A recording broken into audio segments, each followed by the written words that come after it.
Bien, buenas tardes. A continuación vamos a pasar a explicar sobre el Convenio de Varsovia por artículos, los cuales representan las responsabilidades y ciertos términos que debemos conocer. Comenzamos. Bien, en el capítulo 1 encontramos 3 capítulos, los cuales voy a pasar a explicar.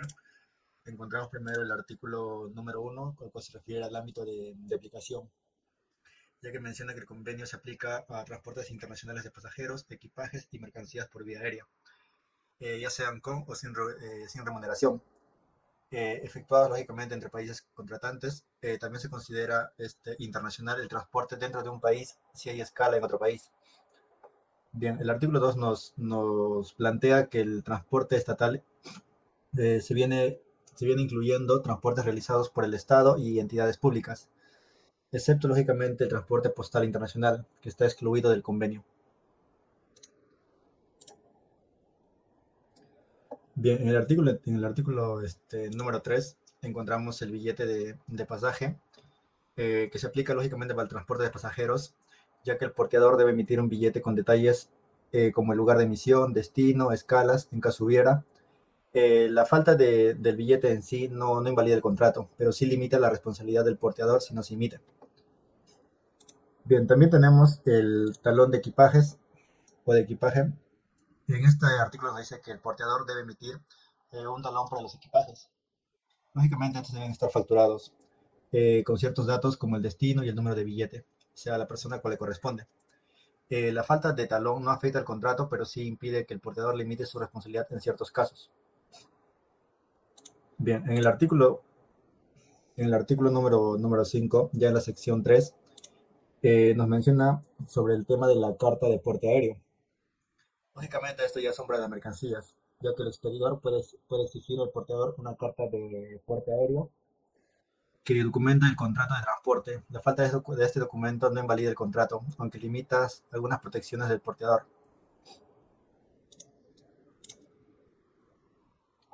En el artículo 6 encontramos los ejemplares, por ejemplo, de la carta aporte, ya que la carta debe emitirse en 3 diferentes originalidades, como se puede decir, diferentes tipos.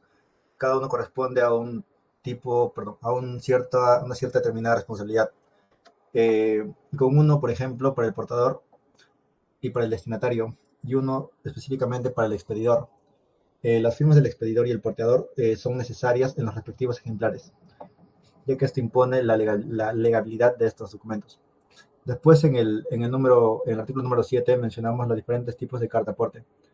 Además, menciona que si una carga contiene varios bultos, el porteador debe solicitar una carta de aporte de cada uno de ellos. Bien, el artículo 8 nos menciona el contenido de la carta aporte, ya que estos deben ser detallados con información de la carga, lugar y fecha, peso y destinatario, los puntos de partida y el destino, y lógicamente el valor declarado de las mercancías. Bien, en el artículo 9 nos mencionan las consecuencias de los datos en caso hay errores que se cometen, lógicamente, al emitir estos documentos.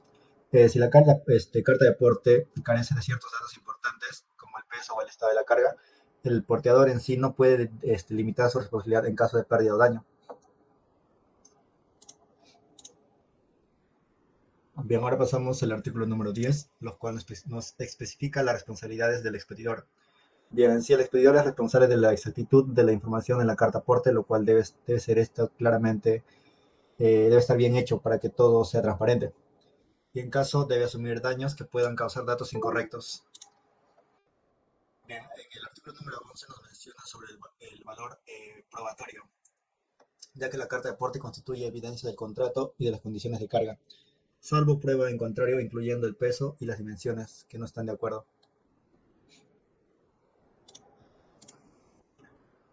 Bien, el artículo 12 nos menciona acerca del derecho de disposición del expedidor. Bueno, el expedidor en sí puede modificar el destino o retirar la mercancía durante el trayecto, siempre y cuando se cumpla con las obligaciones del contrato y no cause perjuicios al porteador o a terceras personas. En el artículo 13 nos menciona el derecho del destinatario, ya que al llegar la carga, el destinatario puede exigir su entrega al porteador, previamente liquidando, previamente liquidando los créditos y condiciones acordadas en el contrato de transporte. Bien, en el artículo 14 nos menciona que tanto el expedidor como el destinatario pueden ejercer los derechos respectivos en su propio interés o el de terceros. En el artículo 15 nos menciona las disposiciones sobre derechos del expedidor y destinatario. Estos no afectan las relaciones entre ellos ni los derechos de terceros.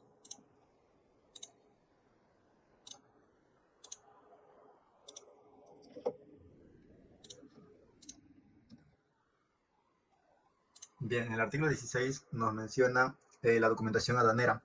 Bueno, el expedidor en sí debe proporcionar los documentos necesarios para las formalidades aduaneras y de policías. Si estos documentos son insuficientes, él es responsable de los prejuicios, lógicamente, ya que están a cargo del transporte. Bien, 17. Nos menciona la responsabilidad del porteador.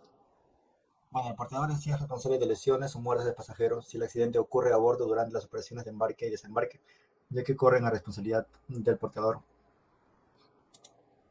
Y en el artículo 18 nos menciona los daños al equipaje o a las mercancías, ya que la responsabilidad del porteador cubre la destrucción, pérdida o daño a equipajes facturados o mercancías bajo su custodia durante el transporte. Y por último tenemos la responsabilidad del portador, pero el artículo 19, lo cual nos menciona que el portador es responsable por los daños causados por retrasos en la entrega de pasajeros, equipajes o mercancías. Bien, a continuación mi compañero. Bueno, continuando con la exposición, nos dice que el artículo 20, bueno, básicamente nos dice que el portador no es responsable si demuestra haber tomado todas las medidas necesarias para evitar el daño. Y en el artículo 21 nos dice también que la responsabilidad del portador puede reducirse si la víctima contribuyó al daño. Continuando con el artículo 22, nos dice, establece límites de responsabilidad del portador por daños a pasajeros y equipaje. El artículo 23 nos dice básicamente que las cláusulas que buscan reducir la responsabilidad del portador por debajo de los límites del convenio son nulas. En el artículo 24 nos dice que las acciones legales deben seguir las condiciones y límites del convenio. O sea, no se puede demandar por más de lo permitido por el convenio, incluso si la ley local sugiere lo contrario. En el artículo 25 nos dice que el portador no puede limitar su responsabilidad si el daño fue causado intencionalmente. Un ejemplo podría ser si un empleado del portador causa daño deliberadamente, el portador es completamente responsable. En el artículo 26 nos dice prácticamente que la recepción del equipaje sin protesta indica que fue entregado en buen estado.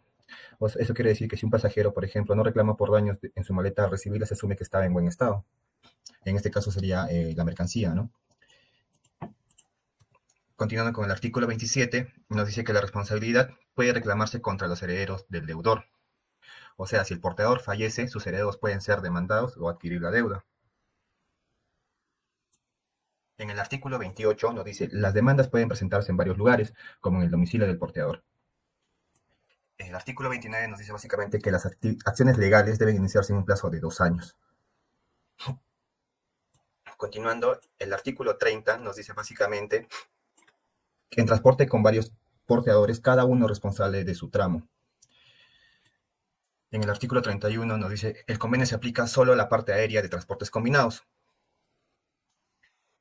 Por ejemplo, es un viaje que combina avión y tren, las reglas del convenio solo aplican al tramo aéreo. En el artículo 32 nos dicen, las cláusulas que cambian las reglas del convenio son nulas, pero se permiten arbitrajes bajo condiciones. Un ejemplo sería un contrato que obliga al arbitraje en lugar de juicios válidos y sigue las reglas del convenio. En el artículo 33 nos dice, el portador puede negarse a firmar un contrato de transporte si no contradice el convenio. Por ejemplo, una aerolínea puede establecer sus propias reglas siempre que no infrinjan el convenio, ¿no? Continuando, tenemos el artículo 34. El convenio no se aplica a vuelos de prueba o transportes extraordinarios. Puede ser un vuelo experimental, no está sujeto a las reglas del convenio. ¿Por qué? Porque es experimental, ¿no? El artículo 35 nos dice, básicamente, que cuando el presente convenio se emplea, la palabra días se trata de días corrientes y de días no laborables. En el artículo 36 nos dice, el convenio está redactado en francés y el original se guarda en Polonia. Eso quiere decir que las disputas que haya entre las partes tienen que ser, deben referirse a la versión en francés. El artículo 37 nos dice, el convenio requiere ratificación y entra en vigor cuando 5 partes lo ratifican. Eso quiere decir que un país debe ratificar el convenio para que sea aplicable en su territorio. En el artículo 38 nos dice, Otros estados pueden adherirse al convenio después de la ratificación inicial. Un país que no firmó inicialmente puede hacerlo después, ¿no? En el artículo 39 nos dice, las partes pueden denunciar el convenio con efectos después de 6 meses. Un país puede decidir retirarse del convenio con previo aviso. En el artículo 40 nos dice que las altas partes contratantes deben declarar que el convenio no se aplicará a ciertos territorios como colonias o territorios bajo administración especial. Sin embargo, estas partes deberán o pueden decidir posteriormente extender la aplicación del convenio a esos territorios. Eso quiere decir que un país puede aplicar el convenio solo a su territorio continental y no a sus colonias. Y en el artículo 41 nos dice básicamente que el convenio no afecta a otros acuerdos internacionales sobre transporte aéreo. Esto quiere decir, si existe otro tratado más específico, puede prevalecer sobre el convenio de Varsovia. Gracias.